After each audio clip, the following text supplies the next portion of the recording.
Well, hello, everyone. My name is Mike McLernan. I'm a technical marketing manager at MathWorks.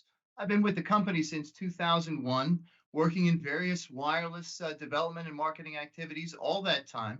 For many years in the development organization, working on software-defined radio, satellite communications, receiver design, and then more recently in product marketing, where I've been involved in the satellite communications toolbox ever since it was a germ of an idea back in 2018.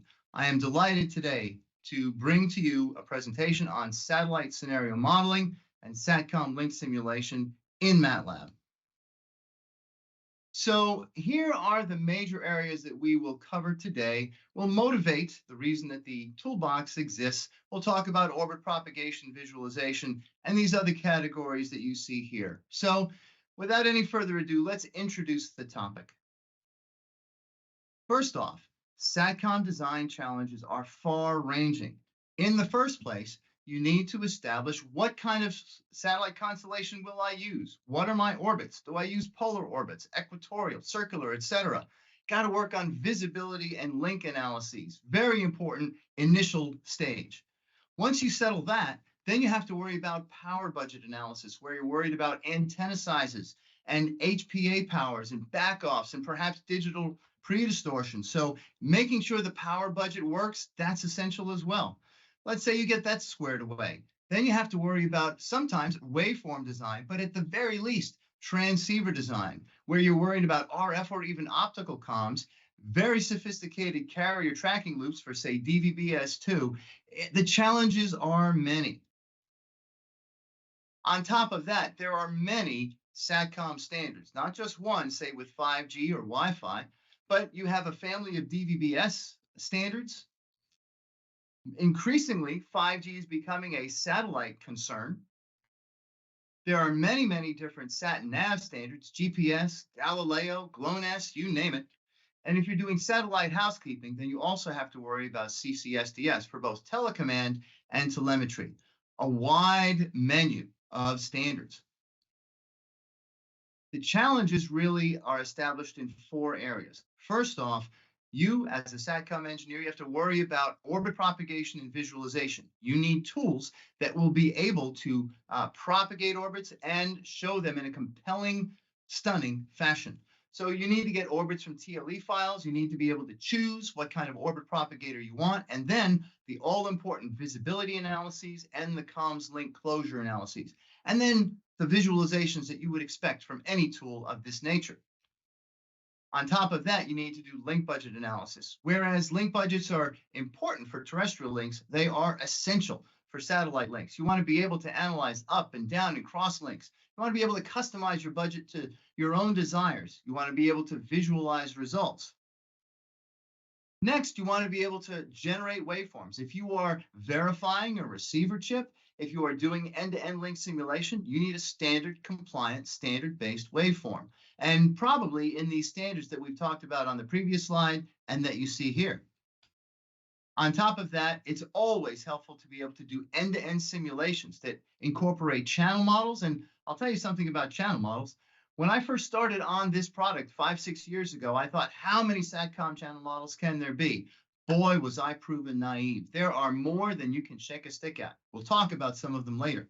You want to be able to design receivers that perform in the presence of all kinds of impairments. And with the advent of LEO satellites, that's a serious amount of Doppler that you have to work with. And increasingly, optical crosslinks and even optical deep space links are becoming a thing. Need to be able to model those as well. We believe that SatCom Toolbox covers all of those categories. And in fact, let's talk about what's new in 23A, which came out in March of 23. In the orbit propagation and visualization analysis, an important breakthrough where you are now able to model satellites and aircraft in the same scenario. The GIF you see on the right shows that, and we'll be digging deeper into that very example.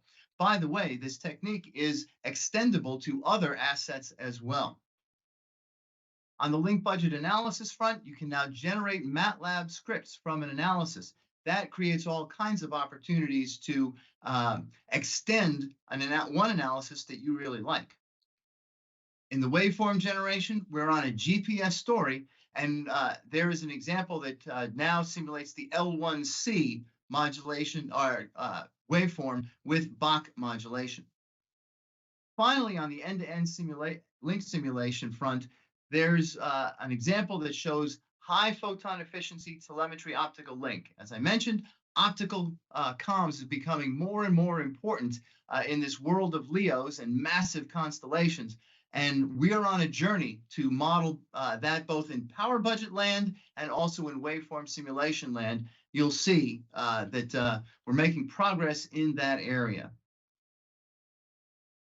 Let's talk a little bit deeper about orbit propagation and visualization. First off, you can generate orbits in multiple ways. You can use the classical orbital elements with eccentricity and inclination, or if you want to go to celesttrack.org, you can grab TLE files that enable you to model 10,000 satellites with one function call. You also see from the little video on the right, it really does matter which orbit propagator you use. These different trajectories are generated with different propagators, and they do get different. You can use SDP4 and SGP4 propagators, and you can also import SEM files and RINEX files if you are working with GPS orbits. Now, one nice thing about setting up satellite scenarios with SatCom Toolbox that you're doing in software, something that really mirrors the actual physical system. For example, you would construct first a satellite scenario, which is basically a container into which you put satellite assets, like a satellite or 1,000, or a ground station, or 20 of them. And then what would you add to the satellites and ground stations? Gimbals for steering, and then transmitters and receivers for communication. You'd add antennas to the transmitters and receivers. So you really can build up a full link or thousands of full links as the case may be. And you have lots of flexibility as to the kind of antennas that you can attach to your satellites. In addition, if you have to perform electronic beam steering, phased array, then that capability is available to you as well. This is a need that has risen and grown over recent years, and you can model that using SatCom Toolbox. And in fact, an example does ship with the product. You see the link here where you can mitigate interference using phased arrays. You want to be able to generate visualizations for presentations or for just qualitative understanding of what your constellation is doing. Here you see ground tracks and fields of view that you would expect. Again, the colors just stand out. And you can do this in 2 and 3D. On top of that, if you are doing GPS work, you can generate a sky plot. Now, most SatCom visualizations are from the satellite down to ground. The sky plot is the other way around. You on the ground are looking up, and then you can see in as and L space what GPS or other satellites are visible to you. As for workflows, you want to be able to visualize time varying access, visibility. When can my satellite see my ground station? So you see in the video on the right, the blue circles are satellites orbiting the Earth. The magenta contour, that shows the field of view. And when satellites come into visible access with the ground station, you see the dotted line here. So again, gives you a very nice qualitative view of what your constellation is doing, but you also can get tabular data out with which you can use to make downstream decisions. And if the previous slide answered the question, can you see me? This slide answers the question, can you hear me? You can build up communications links, single or multi-hop. This is a multi-hop scenario that establishes when a comms link closes. Very important for comms applications, remote sensing applications. And as before, you get the visual outputs and also the tabular outputs with which you can make downstream decisions. It is very easy to calculate Doppler and latency for your constellations. This becomes very important for receiver design because in this day of LEO satellites, the Dopplers can extend to hundreds of kilohertz, which mean your tracking loops have to be very, very well designed. It's easy to calculate these things. Also, the ability to simulate large constellations fast is at your disposal. So you see some specs over on the right. The idea is that if you are working with Starlink, with SpaceX, or OneWeb, or any of these multi-thousand satellite constellations, they need to be snappy for you, and they are. So an example ships in the toolbox that shows how you can choose a route through a constellation of satellites to minimize latency. In addition, on the qualitative side, you can visualize antenna patterns and then make sure that they are actually pointing to the target that you intend. So as this video shows, these two antennas on satellites are pointing to the ground station as they orbit around the Earth. So that's a reassuring capability that you can have also. Now, one new capability, as I mentioned earlier, the ability to model aircraft and satellites together. This has been an oft requested capability that we have heard many, many times from customers. This example shows how it's done. The idea, and we're going to look at this in more depth in a moment, is to define an aircraft trajectory as waypoints, which you see the aircraft in this video, import the trajectory as ephemeris, and then just treat it as a custom satellite and do all the normal visibility and link analyses that you would otherwise do. So let's stop this video, and then let's actually go to MATLAB. So to get to this example, you could type this, doc SatCom.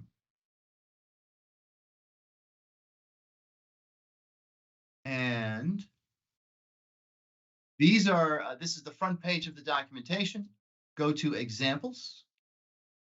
And there's a particular one that I'm going to look for. And it is this one, aircraft to satellite communication for ADS-B out. We'll click on that. And we're going to go to MATLAB. We'll open the live script here. And here it is, aircraft to satellite. Now, I'm going to run, we're going to walk through the example. We're not going to actually run it, but I'm going to highlight the important points for you. So in this introductory section, you can see that there are multiple tools being used here. This geotrajectory is what generates the aircraft trajectory. Very, very important. We'll show how that's done. And then we do some link calculations, and we also create a custom antenna element. So you'll see that in a little bit. So let's run. All right, let's walk through a bit at a time. First, we construct the scenario. Very, very simple. A start time, a stop time, and a sample time. Here's the scenario, and then we create a viewer. I'm not going to show it to you right now. We'll do that. We'll wait till the end to do that, but you will see the viewer in action when everything has been built up. Now we want to create a couple of airports, JFK in New York City and LF Wade International in Bermuda. We give them their lats and their lawns. And then we just say, well, those airports are going to be ground stations. And then you see a coding pattern that repeats many, many times. You say, I want to add an asset, in this case, a ground station. That is the function call. I want to add it to my scenario. That is the first argument of the function. This appears over and over and over. Now the aircraft, this is really the special sauce of the example. So we give it a start lat long out and an end lat long out. And by the way, this is a very, very simplistic trajectory. You can expand on this if you wanted. And then a sample rate, which is basically when we ping the aircraft for its states, we create the geotrajectory. Something that's very, very handy is that auto pitch and auto bank are true, which means you don't have to worry about the pitch and the roll for the aircraft. It's taken care of automatically. So again, this makes it easy for you to use. So now we just create the trajectory and we get the position and the orientation. So this indicates the attitude of the aircraft as it flies from one airport to another. So there it is, the position and the orientation. So this lookup pose is a function that calculates those two variables.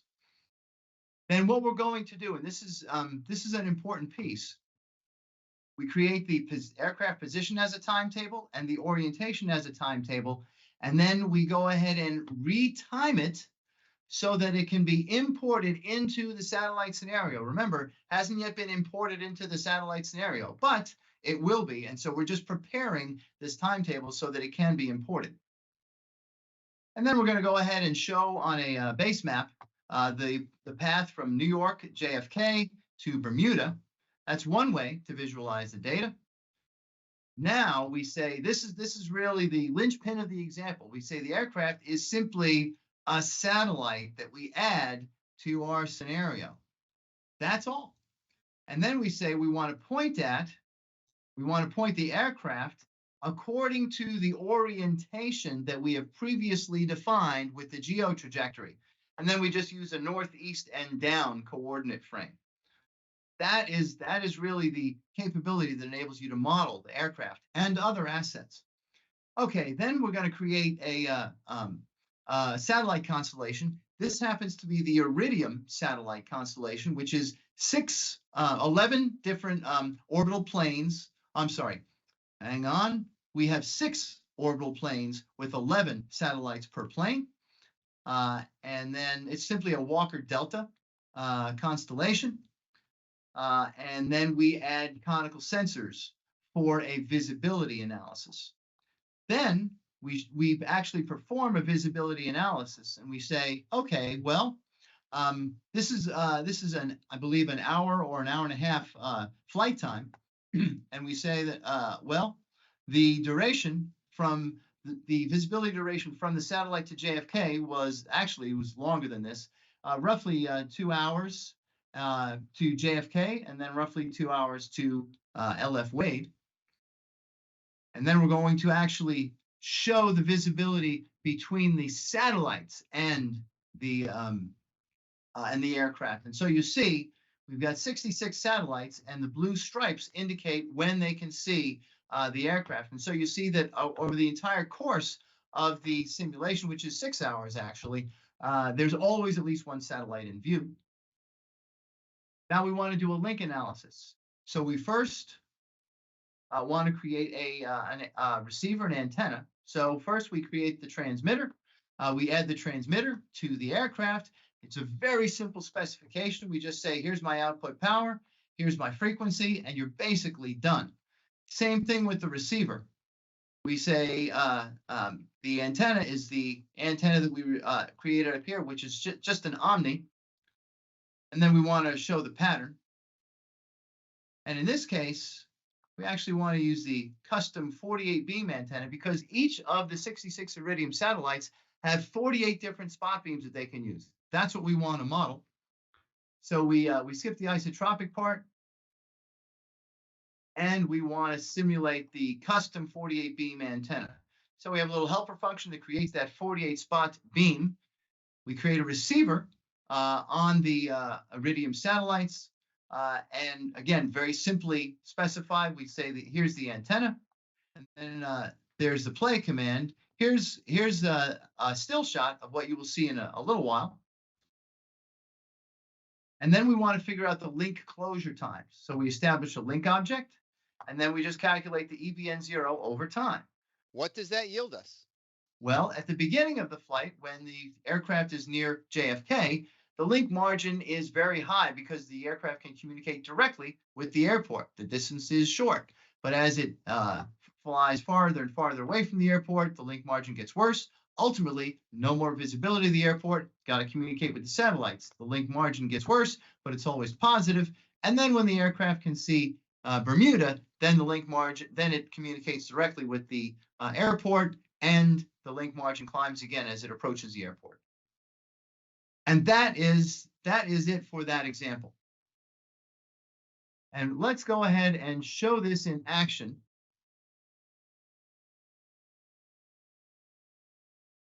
So you can see the many different Iridium satellites with the antenna pattern that looks like a jellyfish, so to speak. And when the solid green lines appear, that means that there is a comms link closure. Okay, and we will move on. Let's talk a little about link budget analysis. Whereas many of you probably do link budgets with Excel, MathWorks has supplied an app that enables you to do link budget analysis. So you can analyze up, down, and cross links. You can customize it to your heart's content. And you can also create custom line plots or custom contour plots so that you can do some graphical sensitivity analysis. And you can export MATLAB scripts from an analysis. That enables a world of possibilities for you to be able to do testing, say, to sweep through a particular parameter. So you can do parameter sensitivity sweeps with this MATLAB export script generation. Also, you can do very easy availability analyses. So basically, you would check this checkbox that says include P.618 losses, specify an availability as shown in the lower left, and then generate and calculate some losses that the P.618 model can supply. Very, very handy, and then get margin at the end. Talk a little bit about waveform generation. I'm going to go very quickly through this because the story is very similar throughout all of the different standards that are modeled by the toolbox. So DVB-S2 and S2X waveforms, it's a full set. All of the modulation and coding schemes are covered, very low SNR, wideband. So it's a spanning set of all the waveforms that you can generate with that standard. Same thing with RCS2, variable burst content types, all of the mapping schemes and the code rates. You basically get all of the possible RCS2 waveforms. Optical comms. Now here again, I've mentioned we're on a journey here. We have a ways to go, but you can generate a high photon efficiency waveform. The block diagram that you see shows the processing that is done at both the bit level and the waveform level, and you can also model Poisson distributed optical noise in this particular example. GPS waveform generation. We're on a journey there that is almost complete. You may recall we talked about L1C capabilities in 23A, and there it is, modernized L1C using Bach modulation. So, and this waveform generator would hail from the SEM files, the Rhinex files, to use that ephemeris data. CCSDS RF waveform generation, again, a spanning set. All of the coding and modulation schemes are covered. Same thing with the telecommand. All of the modulation and coding schemes are covered. Let's talk a little bit more deeply about end-to-end link simulation. So the first thing that you want to start out with on the waveform simulation is your channel model. And the simplest channel model that you can come up with is a propagation loss model. As I mentioned before, the P.618 model calculates Earth space prop losses, cross polarization, discrimination, sky noise temperature. If you are downlinking to either very rainy or very dry areas of the world, then you need this prop model to establish your availability numbers. So it's very, very important, and it is baked in both into the app and at the command line if you want to do this textually. In addition to that, if you want to model channels that actually filter signals at the waveform level, you can specify a simplified Rician channel that has been specified by Etsy. You can also use the P.618 and LUTs-LAN mobile channels that model channel state information. They toggle between good and bad states. Very useful. And if you're doing optical comms, you can model a deep space optical comms Poisson channel. So you see its parameters, its properties right here, and a photon count versus slots, which is an impact, an effect, an output of the channel. On top of that, these receiver designs that work for DVB-S2 and other standards correct for all kinds of impairments. One thing I should mention, this is all in open MATLAB code. The waveform generators, the channel models, the receivers, the reference receiver designs, all in open MATLAB code so that you can debug through them. You can see exactly what the algorithms are. You can even take our carrier synchronizer loop out and insert yours in. It is made as a playground for you to experiment in. So again, the S2 and the S2X receivers take care of lots of carrier frequency offset and sampling clock offset. And also and there's HDL support. So the SatCom toolbox is at the behavioral modeling level. However, we know that some of you want to build actual hardware receivers. And so a companion product, Wireless HDL Toolbox, has worked on delivering IP for both DVB-S2 and GPS. So you can go to that product's examples to find specific IP for creating a DVB-S2 receiver. Also, on the CCSDS front, the receiver designs are in open MATLAB code, and they take care of the same impairments that we talked about earlier. Here you see block diagrams and some spectral outputs. The idea is that you can walk through these examples at your own pace to understand what the algorithms are and use them to even improve upon your own designs. And the story is simply the same with the telemetry. Again, block diagrams, same kinds of impairments, very useful for chip verification. I'm going to pause a little bit or go slower a little bit to talk about 5G NTN. This is a growing tidal wave in the SatCom world where we're seeing 5G introducing SatCom as a way to mitigate against disaster recovery or to serve underserved areas or out in the middle of the ocean. And so satellites will play a big role in 5G and an even bigger role in 6G. So first you can model a channel for the NTN link. And the way that you start with that is to set up the 3GPP 38811 channel, which is essentially the terrestrial channel. But the real special sauce is to add Doppler shift because of satellite movement. So you would set up your base channel according to 38811 and then apply the Doppler shift. There is an example that we're not going to go through right now because of time considerations, but it does model that channel, and you can see the spectral characteristics of that channel. That channel is also used in a throughput example, an NR, NTN, PDSCH throughput example, where you see the block diagram where all the processing occurs. So pre-coding with SVD, cyclic prefix OFDM, optional power amplifier modeling. So this is this would be a nonlinear power amplifier where you can model it either with memory or without. And then you can compensate for Doppler either at the transmitter or at the receiver or both. And the way that works is that at the transmitter, you will compensate for Doppler at beam center. However, these beams extend for some geographical space. And so if your UE is at a cell edge, there is still going to be some residual Doppler.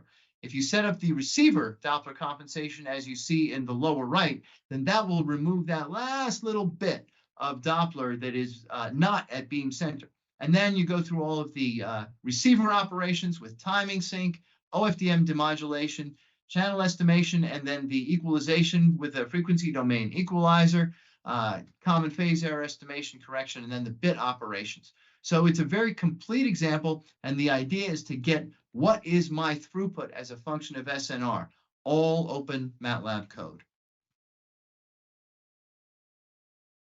On top of that, if you are working in GPS, there is a literal beginning to end, top to bottom example in GPS that starts out with 4 satellites, GPS satellites in orbit.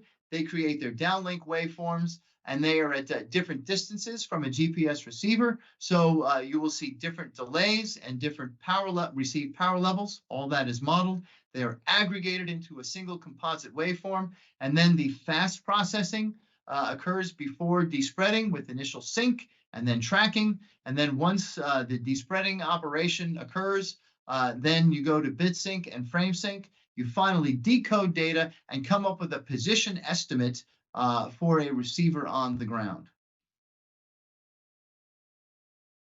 And then, you know, we at MathWorks are not convinced that a reference receiver design really works until we try it with a software-defined radio so that we do an actual over-the-air link. And so in 23A, a new example that uses an ADOM Pluto route radio to do that acquisition and tracking of a GPS signal.